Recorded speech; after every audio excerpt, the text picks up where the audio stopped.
Karen was 66 years old, 1 year past retirement age. She worked as a direct support professional in Glendale, Kentucky, providing assisted living care for adults with developmental disabilities in multiple locations. This is hard work. Karen's role included making sure patients had taken their medications, verifying they were home and safe, clean and healthy, among many other responsibilities. But around 10 p.m., her coworker noticed that she had not returned from her rounds. Curious and apprehensive, she set out looking for Karen among the many domiciles she might still be at.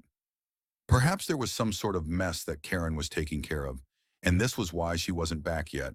But as she arrived at the location where Karen was working, she would be horrified to find out the truth. What she discovered would make this Karen's last shift. At around 10:43 p.m., she arrived at a residence of 3 mentally disabled patients under Karen's care. Inside the house, her co-worker found Karen on the floor, completely unresponsive. As she rushed to her aid and assessed the situation, she discovered the carpet was soaked with blood and that Karen had been stabbed to death right in that home. Authorities were called and the scene assessed.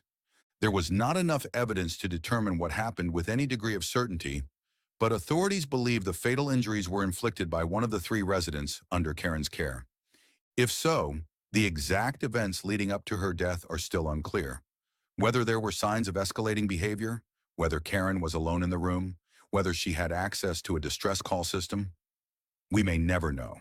But what is clear is that she was left vulnerable in an environment that carried real risks. OSHA investigated the facility and cited the employer for a series of administrative and biological hazards. As you'll see, none of their findings found any fault with Karen's actual death. First, the facility failed to maintain injury records and provide them when asked. This usually means that they never created them. Second, they were also in violation of hepatitis B regulations, indicating deeper issues with infection control and staff protections. All workers who could be exposed to bodily fluids require their employer to make it available if the worker wants it. What's most notable is what wasn't cited. There were no penalties tied directly to Karen's death. No findings about inadequate staffing, lack of emergency response training, or failure to train employees how to protect themselves from physical assault. All things that can and do happen in these settings. Karen's life was taken violently in a place where she should have been protected. The total OSHA fine was $14,000. That's what was levied after a caregiver was killed at work, stabbed in the very home she was helping to maintain. What do you think? Are caregivers being asked to do too much with too little protection? Let me know your thoughts in the comments.